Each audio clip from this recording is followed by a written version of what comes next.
Douter de soi est quelque chose qu'on a toutes et tous fait à un moment donné ou à un autre. Que ce soit à cause de notre propre petite voix, et donc d'un manque de confiance en soi, ou à cause de critiques externes, ce doute peut avoir des conséquences négatives sur notre vie quotidienne, notre estime de soi et notre bien-être global.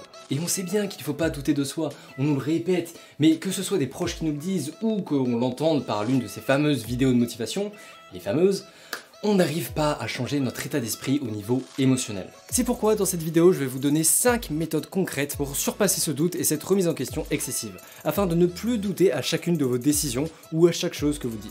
Ces méthodes vous permettront donc d'être bien plus assuré dans vos prises de décision, d'augmenter votre estime de soi et plus généralement de vous sentir mieux, et donc d'être plus heureux. Malheureusement, arrêter de douter de soi n'est pas une mince affaire, selon à quel point vous doutez de vous-même. Ça prend souvent beaucoup de temps, d'efforts et de persévérance, et donc de résilience. La résilience, j'en parle déjà dans la vidéo précédente que vous pouvez aller voir après celle-ci si ce n'est pas déjà fait, et en attendant, vous pouvez mettre un like en dessous de la vidéo si vous voulez aider plus de monde à arrêter de douter de soi. Première astuce, bougez. Vous le savez bien, le corps et l'esprit sont très liés, certaines cultures les considèrent même comme une seule et même entité, pendant que nous on les considère comme deux entités différentes l'une de l'autre. Mais qu'il s'agisse de la même entité ou qu'elles soient toutes les deux différentes, une chose est sûre. Elles sont très liées. Vous pouvez danser, vous étirer ou même vous arroser d'eau.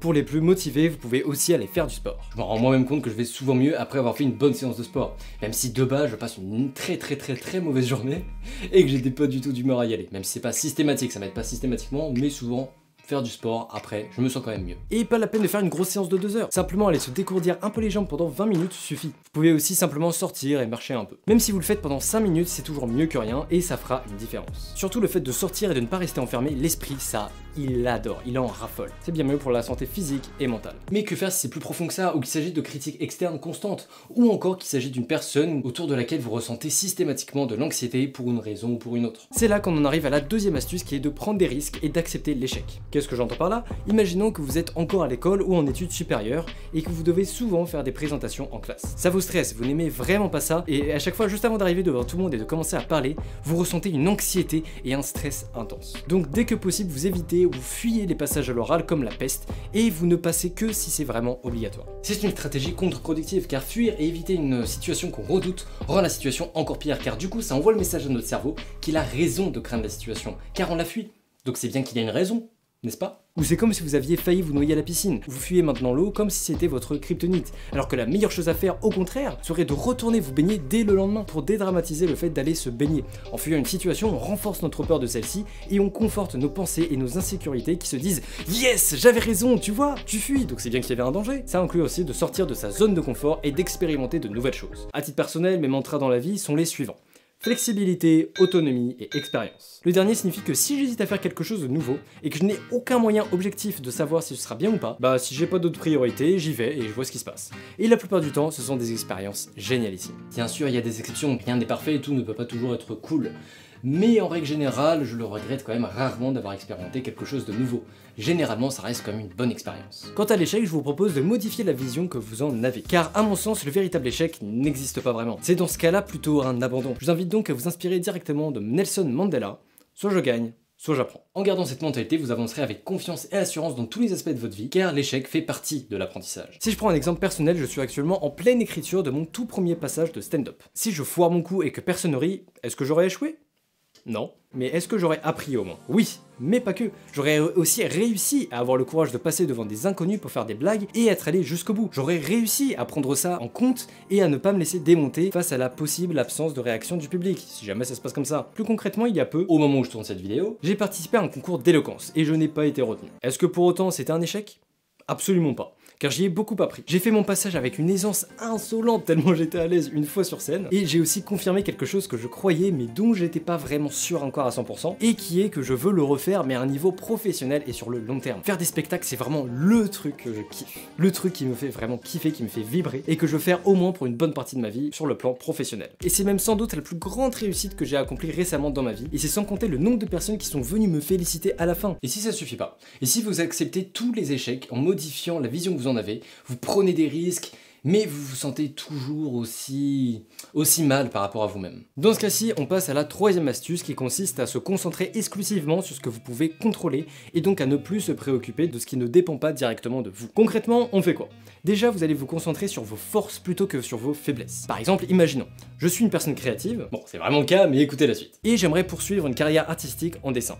Je m'obstine à regarder des tutos partout sur internet, j'essaye de m'améliorer, mais clairement, mes dessins restent assez mauvais dans l'ensemble et j'arrive pas à progresser. Par contre, je raconte très bien les histoires et je suis donc naturellement fort en storytelling. Donc si, au lieu de m'entêter à faire de jolis dessins, je me concentrais plutôt sur ma force, qui est donc de bien raconter des histoires, je pourrais envisager de travailler dans des domaines qui mettent plus l'accent sur la narration, tels que l'écriture de scénarios, la création de personnages ou la réalisation de storyboards. En me concentrant là-dessus, je pourrais devenir encore meilleur que je le suis actuellement pour produire un travail innovant et unique et ainsi me différencier des autres artistes. Bien sûr, je serai également plus confiant et plus sûr de mes capacités comme j'en serais plus conscient. Ce point-ci inclut également le fait de choisir un environnement sain et de couper toute source génératrice de stress ou d'anxiété. Que ce soit des amis, un lieu en particulier dans lequel vous ne vous sentez pas à l'aise ou même les réseaux sociaux, ce qui à mon avis sera le cas pour une grande partie d'entre eux. Pour les réseaux sociaux, peut-être que vous y passez trop de temps et c'est ça qui vous amène à douter de vous, notamment parce que vous vous comparez aux autres. Mais dans ce cas, il suffit de réduire le temps que vous y passez en ne vous autorisant à n'y aller que 1 à 2 fois par jour, voire ne plus y aller pendant plusieurs jours. C'est vraiment à vous de gérer selon votre rapport aux réseaux sociaux. Il est important de vous couper au moins partiellement de ces choses-là, et si vous pouvez, de vous en couper totalement. Quatrième astuce, externaliser vos pensées.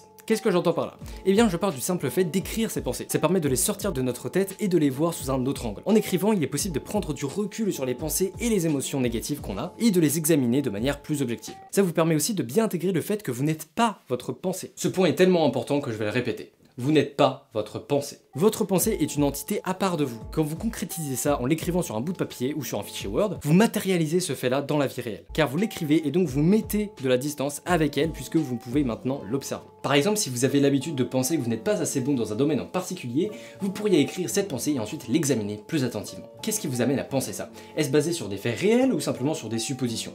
Et si vous regardez de plus près, est-ce que vous avez des preuves de ce qu'affirment vos pensées? Au contraire, est-ce que vous auriez des preuves qui suggèrent même l'inverse, qui suggèrent que vous êtes en fait assez bon dans ce domaine? Et quand vous n'avez pas le temps ou que vous avez déjà essayé ça et que d'autres pensées font surface, vous pouvez changer la voix de votre petite voix intérieure. J'entends par là qu'au lieu d'écouter cette petite voix normalement, vous allez la laisser dire ce qu'elle veut, mais en imaginant la voix d'un humoriste par exemple, pour ridiculiser cette pensée. Ridiculous! Prédire la voix de quelqu'un d'autre, ça vous donnera de la perspective sur la situation, et donc vous ne prendrez plus cette voix tant au sérieux que ça. Elle n'aura dès lors plus d'impact sur vous. En écrivant vos pensées négatives, vous pouvez les remettre en question. Vous pouvez essayer de trouver des preuves qui contredisent ces pensées négatives et les remplacer par des pensées positives et constructives. Si vous avez l'habitude de douter de vous ou de vous critiquer intérieurement, cette astuce vous sera très utile. Et une étape supplémentaire que vous pouvez faire pour vous débarrasser de ces pensées consiste à prendre la feuille sur laquelle vous les avez écrites et de mettre le papier dans la cheminée ou de déchirer cette feuille et de la jeter à la poubelle. Si c'est un fichier Word, vous pouvez simplement déplacer le fichier dans la corbeille. Le cerveau est très visuel, donc quand vous faites ce genre de choses, ça porte une valeur symbolique très importante pour votre cerveau, car vous avez mis vos pensées sur un papier, puis vous l'avez brûlé, donc c'est pas seulement le papier que vous avez brûlé, que vous avez détruit, c'est aussi vos pensées. Et enfin, cinquième et dernière astuce, fixez-vous des objectifs réalisables et célébrez chaque petite victoire. Combien d'entre nous s'est déjà fixé un objectif bien trop ambitieux et a donc fini par abandonner, plein de découragement et de déception? Imaginons, j'apprends à jouer de la guitare. Si je me mets à en faire 2 heures par semaine et que mon but c'est de pouvoir jouer un morceau très complexe d'ici 1 mois, c'est pas vraiment un objectif atteignable ou réaliste. Par contre, si je souhaite apprendre un petit morceau simple au bout d'1 mois en y jouant 20 minutes par jour, on va dire, c'est tout à fait réalisable. Après, c'est pas pour dire que vous pouvez pas être un minimum ambitieux, mais il faut rester dans la limite du raisonnable. Il est aussi important de célébrer chaque petite victoire. Pas juste celles qui, objectivement parlant, en sont, mais aussi celles qui le sont à vos yeux, tout simplement. Le moindre petit progrès doit être salué et célébré. Par exemple, imaginons, je vais à la salle. Et je fais juste une répétition de plus sur une seule de mes séries, et du coup, je suis déçu parce que c'est pas grand chose. Mais surtout pas! Même une répétition de plus. C'est une répétition de plus. Et ça vaut le coup de se féliciter pour ça. La moindre victoire, le moindre progrès doit être salué. Donc si vous faites du sport justement, vous pouvez garder un petit journal de bord où vous inscrivez tous vos progrès au fur et à mesure des séances. Et dans vos moments de doute, vous n'aurez qu'à y jeter un œil et vous verrez vite que vos doutes sont en fait infondés. Car si vous vous entraînez correctement et suffisamment régulièrement, vous allez forcément progresser. Et si ce n'est pas le cas, il y a plein de ressources sur internet qui vous donneront des conseils utiles dans les domaines que vous recherchez. Que ce soit dans le sport ou dans un autre domaine, peu importe. Se fixer des objectifs inatteignables, c'est un peu comme si vous vouliez voler dans les airs. Est-ce que vous en êtes capable parce que vous êtes nul ? Bien sûr que non, ça paraît absurde de pouvoir penser ça. Vous pouvez pas simplement parce que c'est physiquement, littéralement impossible, tout simplement. Et là pour le coup, vous aurez beau essayer de vous entraîner, jamais vous n'y arriverez.